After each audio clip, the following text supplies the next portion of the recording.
Sketchcraft is recorded in front of a live internet audience and supported by listeners like you. Please be sure to leave a review on iTunes, like and share our Facebook page, and subscribe to the YouTube channel. All links can be found at sketchcraft.com. That's Sketchcraft, C-R-A-F-T, the name of the podcast.com. Remember, every little bit counts and it all helps to grow the show. Thanks.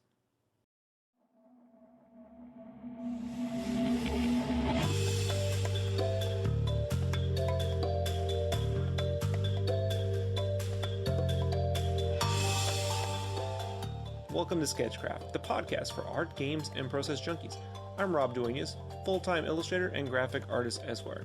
This is an unedited podcast, which will probably contain strong language, so listener discretion is advised.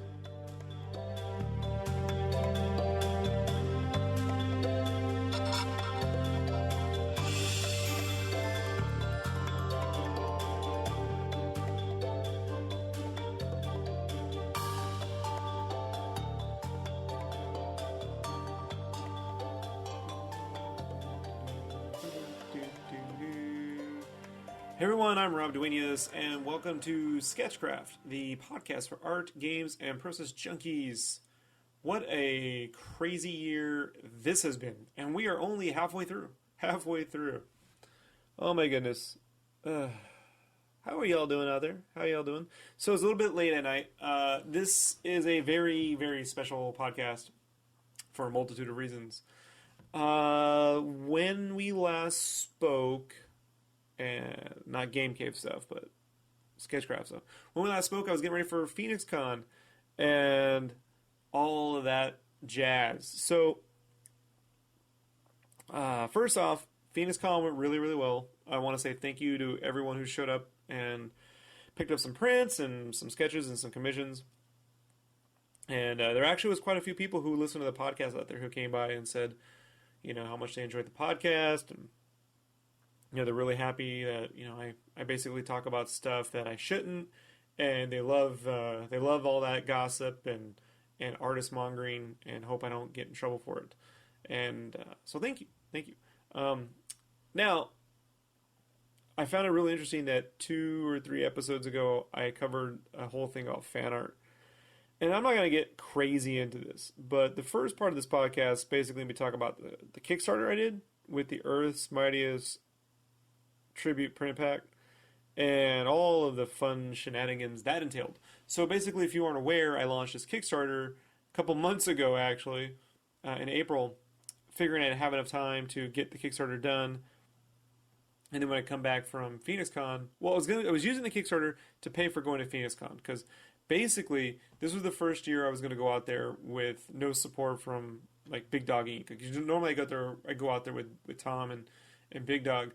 But I'm not really a series artist right now, and I'm not really doing any covers for him. There really wasn't a place for me to be. So it was like, well, I didn't want to not go because Phoenix Con has been pretty nice to me. So I figured, okay, well, I'll just pony up the cash and do it myself. And that turned out to be quite a bit of money than I had anticipated. When you factor in, even like I had a place to stay if I had to, so even when you take out the cost of a hotel, you know, car, gas, food, booth, it was somewhere around $1,000 to $2,000. So I figured, okay, I want to get these Kickstarters kind of going. So I figured really quickly I would just put up the Avengers fan art tribute stuff that I did, because there was some other Marvel fan art and some Batman fan art and stuff that had done, you know, somewhere between $500 and $1,000. I think some Turtles stuff did $2,000 on there. So I figured, all right, you know, no big deal. I'll get like 20 backers, and I'll at least make enough to send out the prints and probably cover the cost of the show. And like overnight, I got hit 10,000, you know, and was like on the top popular, within the top 5 most popular Kickstarters. And then Marvel rained down on me, and we got a DMCA, and Josh joined in to help out with Sketchcraft and to get all that part done. And you know, then we worked out the DMCA and got the Kickstarter back up, and then we're working with licensing on actually doing some license stuff with the Marvel stuff. And then the Disney lawyers, I don't know, apparently legal, and I'm not gonna get heavy into this, but apparently like legal and licensing and these other departments really don't speak to one another This is my opinion. And so legal at some point like woke up and said, "Oh wow, these guys are still up," and we had like 20,000. So then they went and apparently they emailed me, but I'll be honest, at that point I'm receiving like 300 to 600 emails a day from the Kickstarter. Like anytime anyone posts a comment or signs up or pledges or moves a pledge around or has something to say about it, I get an email or three or four or 100. So every day I was receiving like 400 emails. So they got no response back from myself or Josh because we didn't really see it. And I go into work uh, that Monday. This is on the May 20th. I go into work. So this is like the week before Phoenix Con, like 2 days before I'm supposed to go. And I go into work, and I get this whole like I have to go see the vice president of the company in his room, and he dragged me in, and that was real fun. And they wanted to know what the Kickstarter was all about, and they have the Kickstarter brought up, and there's the 20,000, and they're like, "What makes you think you can get $20,000 off Marvel merchandise?" And I'm like, I don't really think I was asking for 400. Like you can see the pledge. I'm like, I was actually expecting $400. I didn't really expect 20,000. So suffice to say, Marvel basically had a demand that I take the Kickstarter down. Their legal department had a demand that I took the Kickstarter down, regardless of who we were speaking to in licensing. They didn't care. They just wanted the Kickstarter down, and my work threw in this nifty addendum that I'm not allowed to draw any Marvel stuff outside of work as long as I'm an employee for the company. And that was sort of like just something I couldn't do. You know, I did this podcast not too long ago where DC Joss, colorist on the Transformers comics, asked me about BotCon and what I felt about Hasbro not allowing fan art of Transformers stuff there. And even though he's a colorist, you know, he wasn't able to sell prints that he didn't draw. Like apparently you could only sell the prints if you drew them. Which to me is nonsense because, I mean, you fucking colored the thing. I don't, you know what I mean? Like, it's not black and white art. I don't, but whatever. So I'm like, okay, you know, my whole point on that is if, you know, it's their house, their rules, since they pay for the show, but I would just boycott it and I would find their nearest competitor and go get a job with them. So here I am faced with this situation, right, where I have fan art, essentially. I have a disagreement over the rights of fair use. I was pursuing a licensing deal, which apparently pissed off my job to no end. They were like, "You can't do that," and I'm like, "Why can't I do that?" Well, you can't do that while you're an employee, and you can't draw Marvel stuff outside of work while you're an employee ever. So I'm like, so if I go to con and I'm drawing a commission for some kid and he takes a picture of it, or I have a print of a Captain America, you can't sell a print of Captain America. You can't do that. You don't own it. That's breaking the law. And I flipped out. You know, I flipped out. One, I flipped out because they were accusing me of breaking the law, which is libelous. I mean, I wasn't breaking any laws. I had a disagreement over the rights of fair use, but I wasn't breaking a law to dispute. So, whatever. Okay, fine, I take the Kickstarter down. But this whole like, if I sell a Marvel print at a con, I'm breaking a law. So I told this vice president of ours, who is a lawyer, apparently, I'm like, if I was breaking a law, you gonna call the cops? Like, you gonna drag me to jail now? And he started to take it back. He's like, oh, no, I'm not saying you're. I'm like, because so you guys don't know, I was in the military for 4 years, and I incurred over a period of time an extreme amount of back pain, which I was told was all mental. However, I've been doing security guard work since I was like 12 or 13. I'm used to standing for a long time. I have no problems. I have huge, thick legs. I can stand for hours and hours. And it got to the point where I couldn't stand for more than a few minutes without incurring pain. And I tried to get it looked at one way or the other, put it off for a year. And to make a long story short, I was arrested one day out of the blue, thrown into a military pen over the weekend, and then put on house arrest, and then effed with for like a year in the army, you know. And I don't get into this stuff too much, but I mean really effed with, like, I mean really like really. Like Ren and Stimpy level like stuff. Like they would have me clipping the stuff with scissors, you know, the grass.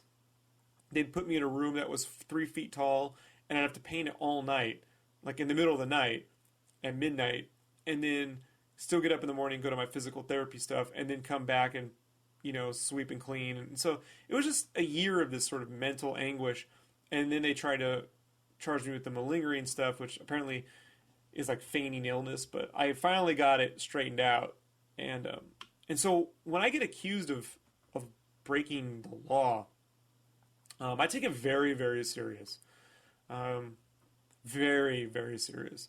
And and no offense to the place where I last worked, they paid me, and fine, I did a job for them. But I've been a fan of Marvel stuff since long before I've ever. I've been a fan of Marvel stuff since like I was 3 or 4. Like I have an Incredible Hulk shirt on when I was like 3. So I just didn't sit well with me. Being one accused, and then two, like what's the start and stop with this? On the podcast I had this conversation about this dirty little secret, right? And the secret is that these companies, any company that holds a license that makes merchandise, right? Let's say T-shirts, specifically T-shirts, I can say. Um, if you do fan art of that stuff and it gets popular, ends up on a blog, they take that fan art and they just recreate it. They knock you off because it's so-called trending, and then make hundreds of thousands of dollars off your basic designs or ideas. So I'm like, here I am on one hand, where and they aren't the only people to do it, not this company. All the t-shirt companies, everybody does it. So here I am on one hand, I have a legitimate licensor, one accusing me of breaking the law for drawing some fan art. Two, uh, when they in turn steal fan art, all the time. I was just like, so to make a long story short, I just removed myself from the situation. I packed up my stuff and I quit. So since then I've been on my own and went to Phoenix Con. We took down the Kickstarter and we put up a whole video explaining why. And then we had a pretty good con, and Josh and I came back. And right now we're dealing with all the commissions I got, and we're setting up the next Kickstarter and building Sketchcraft as a full-time business. So I have enough money in the bank to last me a little bit. I've had some job offers, but right now I'm a little burnt out on t-shirts. So for the foreseeable future, I'm going to pursue Sketchcraft as a full-time thing. So the next Kickstarter I'm going to be doing will be probably in the beginning of August, late July, early August. And there's going to be a lot of like concept art book stuff. So like this will be something that I'm putting together right now. It's kind of like, it's my idea for like a 90s style kind of like fighting game. Um, Somewhere between a concept art book and a strategy guide for a fictional game. So I've just had these ideas for a long time. Like if I had an idea for this, an idea for that, I could fill it with all the characters, the lore, the story elements, the moves, the level designs, and just put it all in one package and sell it like a book. So we're gonna give that a shot on top of all the commissions and stuff that I do. And in the back burner, I do have my comic series being written now. I found a writer. She's really, really, really, really, really good, and we clicked really, really, really well. And she's putting together the outline, and we'll be doing that Kickstarter early next year, probably around February, to get that going. And I'll talk more about that as we get closer to it. So, but there's just a lot of stuff going on. So, well, I just went through a ton of stuff in 12 minutes. I'm told I talk too fast. I've been told that. So, if you feel I talk too fast, just imagine all the crap I talked about in 12 minutes. Feel free to repeat that a few times. So, that's what I've been up to in the last few weeks. It's been insane. Put it this way. It's been insane. So, right now I'm just in the middle of commissions and putting together some print sets for the internets and getting the next Kickstarter put together. So, what have you been doing? What have you been up to? It's busy time, right? It's a busy time. Uh, just the whole trip was surreal. You know, between the Kickstarter and the endless drama that created. Those DMCA's and it being taken down and it being brought back up. It was just a real wave of emotion. The whole thing lasted 2 months. The Kickstarter itself was supposed to last 30 days, and it dragged out 2 months. And at the end of the day, we had to take it down. And if it really wasn't for your fans' support, if it wasn't for uh, all the goodwill that I got throughout it, I don't really know how well I would have dealt with the whole situation, to be honest. I feel really confident right now. I'm in uncharted territory, which I like. So, I am not the kind of person who likes to come into a predictable job and is like, oh, I do this every day. This is what I do. I always like to be sort of presented with things I've never done before and I like to go kind of find a way to get them done. So like the saucy painting came from the fact that I wanted to do watercolor, and I didn't want it to be perfect, but I didn't want it to look like a sloppy mess, and that just was me figuring it out over and over and over and over and over. So, to find a way for me to basically get paid to just do what I want artistically is a challenge, but and every artist's dream, right? But I do feel that I have enough skill in enough areas at this point that if I just sort of balance all of them at once, like I got some commissions going, I got some digital art stuff going, I got some Kickstarter stuff going, and in long term, I also have an online comic, a web comic slash Kickstarter slash long term projects going on. Then I feel like that's enough to keep the wheels rolling. It would be impossible to do it if I were just like, oh, I'm just going to paint, or I'm just going to do a web comic, or I'm just going to do commissions. It would be not enough. But between everything, and really big props to Josh, who's stepped in. If you guys aren't aware of who Josh is, he's the new, what do you want to call that? Vice president, whatever you want to call that. He's my right hand man for Sketchcraft. If you've been talking to me about commissions, or you've been on the Facebook, or you were at Con, you've met Josh. He is a friend of mine I met almost 10 years ago, and he's always been there. He was at my very first con I went to, actually. He went with me, and he's always been very, very supportive of my art, and he's been waiting long time for the day when I would go full time and he'd be able to be there to help support me. So he's taking care of all the fulfillment and shipping of anything we do, and handling emails and all the stuff that I just don't have time to do. I think in any, having grown up with, say, the rise of image comics, and listening to artists like McFarlane and Jim Lee transition into business people, the one thing you sort of over and over and over and over and over hear again is that they had to stop drawing and they had to become a business person. At some point, that's true. I have to manage what we're doing from a business standpoint, but I sort of feel that you need to have someone that you can place or empower to do that, unless you're like some genius artist and you don't have to produce a lot of work. But if you have to produce a lot of work, then you're going to need someone to help you. A lot of artists get their wives or girlfriends to help out. I've never been fortunate enough to be in that position. So Josh is actually the next best thing. I'm not gay or nothing. All props to you gay people. I'm just saying that he's just someone that he's different enough in that he'll talk common sense to me. Like he's a no nonsense kind of guy. So like if I'm overcomplicating a work schedule, he'll pare it down and simplify it, and then do the math to make certain that it's feasible for me to have that space to do something. So he took care of all the arrangements for the con. He got the room we were staying at, the condo we rented. He took care of the car stuff, drove us there, and he's indispensable. And I just want to say big props to Josh, and I'm just really happy to be doing this finally. It's very strange. I won't lie, folks. I've never been in a position where it's just whatever I wanted to do. So I can't mess it up, basically. I'm not gonna be afraid to try things, and see what works and doesn't work.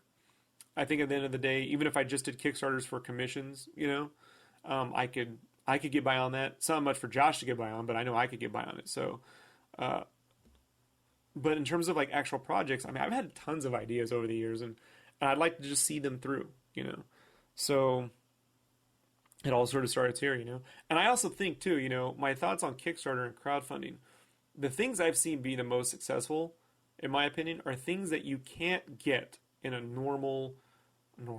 in a typical or traditional ecosphere.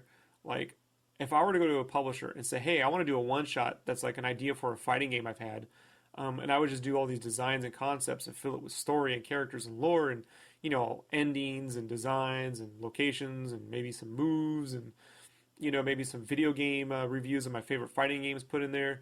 Like, there's no way I could pitch that to a publisher.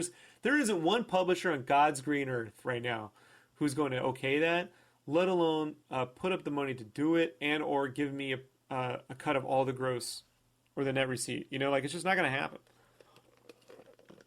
For something like that to occur and be successful, One, I have to do it. Two, I have to spearhead it. Like I have to really. I mean, it's not something I want influence on. And then three, I have to have a market to go. I have to have a place to do it. I have to have a distribution model.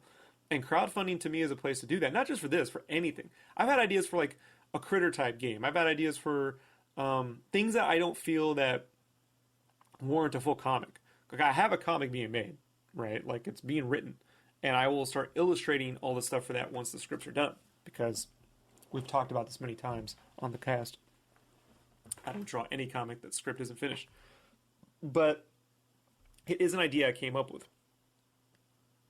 I had the idea back in 2010, and it's taken me a couple years to kind of like one, build up the strength to get to the point where it needs to, where it can be done, and two, just sort of like I've gone through several iterations of it. So out of all the ideas I had, it's the one I wanted to do, as opposed to saying, well, this is the one I think that would make the most money if I did it.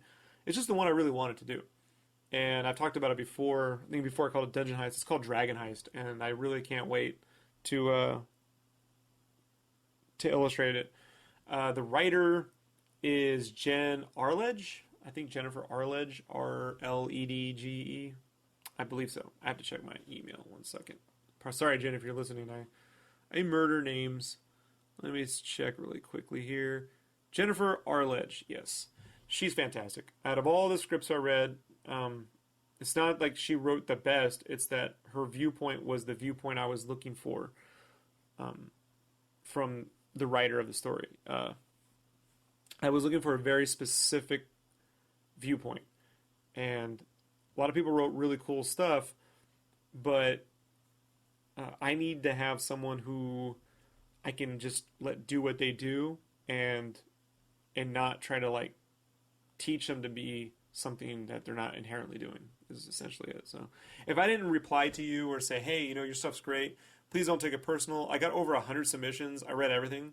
A lot of great stuff in there. But she was the one who stood out the most to me.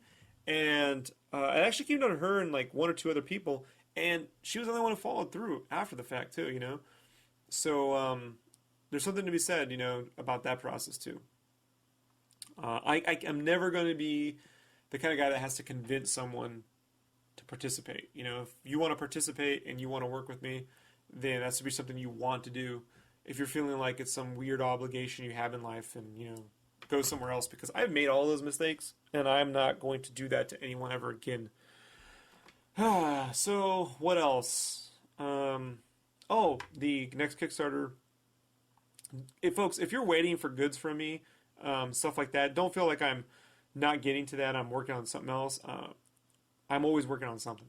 So right now I've had some help. There's a buddy of mine I met on Facebook who is a fan of mine from Play named Trey, and Trey Mack, and he volunteered to help me with that. He's a big fighting game fan, and I felt that the ideas I had weren't enough to get going. But if I had someone who was actively playing fighting games all the time and was really well versed in that culture, then he'd be able to help sort of round out all the backstories and stuff and be aware of the fighting mechanics and stuff, so it all seemed plausible. Granted, I don't know if the game would really play the way I theoretically think it would.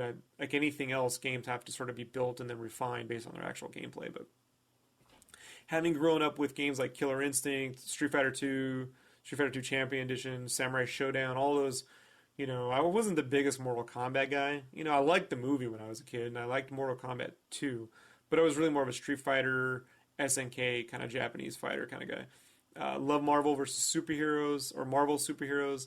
Love Marvel versus Capcom. X-Men versus Street Fighter was one of my favorite games, even though it was definitely a button masher.